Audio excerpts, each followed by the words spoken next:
Welcome back मेरे channel Ranjit physics NVT में। और आज हम जो करेंगे प्रैक्टिकल एप्लीकेशन ऑफ जो है व्हीटस्टोन ब्रिज, इसकी प्रैक्टिकल एप्लीकेशन। इसको बोलते हैं हम metre bridge. Metre bridge, metre bridge है क्या? मीटर ब्रिज के बारे में थोड़ी इन्फॉर्मेशन दे दूं आपको। इसको बोलते हैं प्रैक्टिकल फॉर्म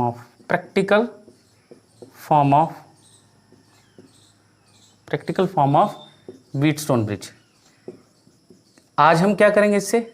आज हम करेंगे, ठीक है, प्रैक्टिकल फॉर्म से वी विल कैलकुलेट इसकी मदद से unknown resistance of a wire. एक वायर का हम अननोन रेजिस्टेंस निकालेंगे, unknown resistance of a wire. ठीक है, तो करेंगे क्या? देखिए, ये मैंने आपको बता दिया। अभी आप स्क्रीन पे देखेंगे, आपको पूरा एक व्हीटस्टोन ब्रिज जो है उसकी शक्ल दिखाई देगी। दो हैं, एक तो डायग्राम है, सर्किट डायग्राम, और एक आपको दिखाई दे रही है, आप देख सकते हैं स्क्रीन पे। ठीक है, यहाँ पे आपको एक दिखाई दे रहा है कि जो एक्चुअल में वो दिखता कैसे है। तो पहले मैं आपको दिखाता हूँ एक्चुअल में कैसे दिखता है। ठीक है, देखिए। और दूसरा आप देख सकते हैं इसके बाद कि इसकी जो है डायग्राम कैसे दिखती है। ठीक है, चलिए आप इसको पास करके देख लीजिए, समझ लीजिएगा। अब यहाँ से समझिए। ठीक है, यहाँ पे आइएगा, यहाँ पे आते हैं हम। यहाँ पे हम लगा लेते हैं रेजिस्टेंस बॉक्स।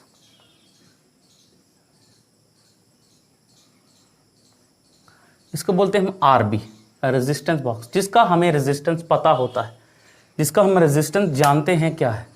ठीक है, यहाँ पे इसके साथ हम लगा लेते हैं ये जो है, ये सारे जो रेड वाले हैं स्क्रूज हैं। पहले मैं आपको इसकी कंस्ट्रक्शन भी बताता हूँ। कंस्ट्रक्शन में हम क्या कर सकते हैं, हम देख सकते हैं कि हमारे पास एक 100, ये देखिए 10, 20, 30, 40, 50, 60, 70, 80, 90 और 100 सेंटीमीटर का ये स्केल है। 100 सेंटीमीटर ये स्केल रखा हुआ है इसके ऊपर, 100 सेंटीमीटर की लेंथ है। ओके, इसके बीच में ये कॉपर स्ट्रिप्स हैं, कॉपर स्ट्रिप्स। इसके ऊपर ये जो वायर, ये जो वायर दिख रही है, ये वायर बनी होती है किस मटेरियल की? कंस्टेंटेन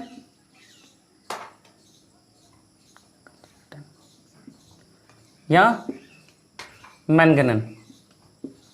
ये एक अलॉय है जो कि इसको एक तो हार्डनेस प्रोवाइड करता है, दूसरा ये गुड कंडक्टर है।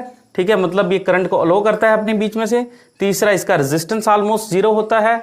और फिर ये बड़ा ही ज़्यादा जो है फाइन वायर में हम निकाल सकते हैं, बड़ी पतली वायर होती है ये हमारे पास कांस्टेंट और मैंगनीज अलॉय की बनी हुई है। ओके, उसके बाद हमारे पास क्या है इसमें, यहाँ पे ये जो कॉपर स्ट्रिप्स हैं देख सकते हैं, ये रेजिस्टेंस बॉक्स इसको बोलते हैं हम, जिसका हम रेजिस्टेंस जानते हैं। नॉन रेजिस्टेंस बोल सकते हैं, नॉन रेजिस्टेंस। रेजिस्टेंस बॉक्स मतलब नॉन रेजिस्टेंस। ठीक है, रेजिस्टेंस बॉक्स, इसको मैं मिटा रहा हूं। रेजिस्टेंस बॉक्स ये वाला मतलब नॉन रेजिस्टेंस, नॉन आर, जिसका रेजिस्टेंस हम आर मान लेते हैं। ओके, यहां पे हम अननोन रेजिस्टेंस की एक वायर लगा देते हैं, जिसका हमें रेजिस्टेंस निकालना है। We have to find out this one, ये वाला कितना है। ठीक है, अननोन रेजिस्टेंस, इसको मैं एस मान लेता हूं, अननोन रेजिस्टेंस। ठीक है, इसको आप देखेंगे ये पूरा व्हीटस्टोन ब्रिज के ऊपर काम कैसे करता है हमने देख लिया। इससे unknown resistance of the wire निकालेंगे, कैसे निकालेंगे वो हमारा काम है। आगे देखिए, ये जो स्केल है 100 सेंटीमीटर का वुडन स्केल है। ये पूरा सेटअप जो है एक वुडन स्केल के ऊपर रखा जाता है। ठीक है, ये कॉपर की स्ट्रिप्स हैं। अब होता क्या है, देखिए, ये इसमें हमें समझना जरूरी है। सबसे पहले हम क्या करते हैं, इधर यहाँ पे इस पॉइंट के साथ इसके सेंटर से ब्रिज बनाते हैं। देखिए, इसके सेंटर से ब्रिज बनाते हैं, वायर लगाते हैं, इसके साथ गैल्वेनोमीटर लगाते हैं, और आगे जो है हम इसके साथ लगा लेते हैं sliding jockey. This is sliding jockey, ये जो है पेन की तरह होती है, स्लाइडिंग, इसको बोलते हैं स्लाइडिंग जॉकी। ओके, याद रखना। अब मैं आपको इसकी वर्किंग समझाता हूं, होता क्या है और किस तरह से हम करते हैं। तो हम करेंगे क्या, इससे क्या निकालेंगे, कैलकुलेट अननोन रेजिस्टेंस, मतलब एस की वैल्यू हम निकालते हैं। ठीक है, सबसे पहले हम करते क्या, देखिए आपने इसको नोट कर लेना है। नोट करने के बाद हम इसमें मैं आपको बताऊंगा कि इसकी वर्किंग कैसे होती है। देखिए, ये जो हमारे पास है ए और B point, A B point, यहां से जो वायर रखी है स्केल के ऊपर, हम इसको इस तरह से सेटिंग करते हैं, गैल्वेनोमीटर के साथ लगाते हैं, रेजिस्टेंस पार्क लगाते हैं, शंट लगाते हैं, ठीक है, और फिर हम यहाँ पे बैटरी लगा देते हैं, यहाँ पे की लगा देते हैं, वन वे की बैटरी के साथ इसको कनेक्ट कर देते हैं।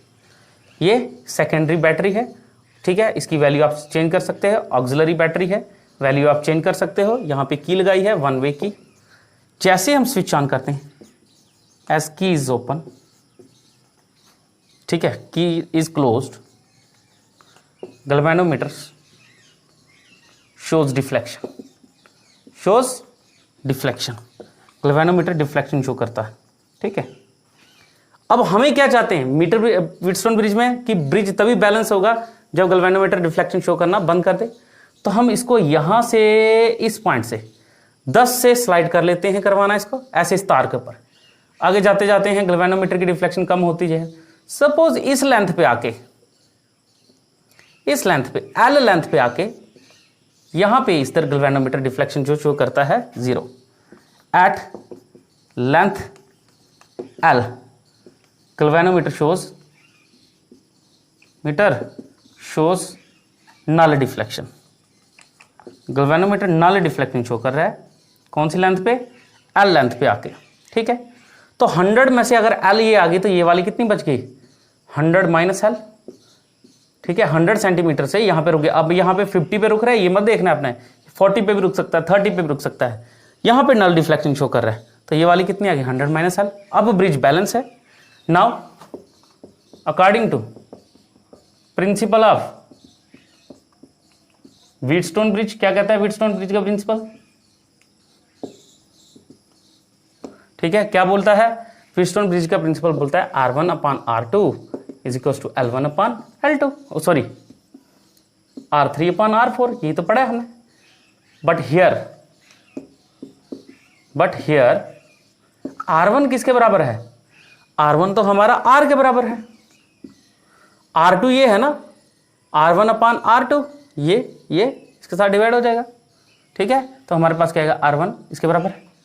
R2 किसके बराबर है, R2, देखिए पहले मैं आपको बात बता दूं, R2 is directly proportion to L, इसके, क्योंकि आप पढ़ चुके हैं resistance is directly proportion to length होता है। जब इसको मैं हटाऊंगा that is R2 is equals to K into L, ठीक है जी। अब R3 किसके बराबर है, R3 is directly proportional to R3 upon R4, R3 ये है S के बराबर जो हमें निकालना है, एंड R4 यहाँ पे देखिए R4 is directly proportional to 100 minus L, क्योंकि रेजिस्टेंस डायरेक्टली प्रोपोर्शनल, तीनों चारों मिल गए हमें, R1 R है, R2 ये वाला है, R3 ये वाला है, R4 ये वाला है। R1 upon R2 is equal to R3 upon R4, वही तो है। अब इसके हटाएंगे that is R4 is equal to K into 100 minus L, ये हमने लिख दिया। Putting the values in equation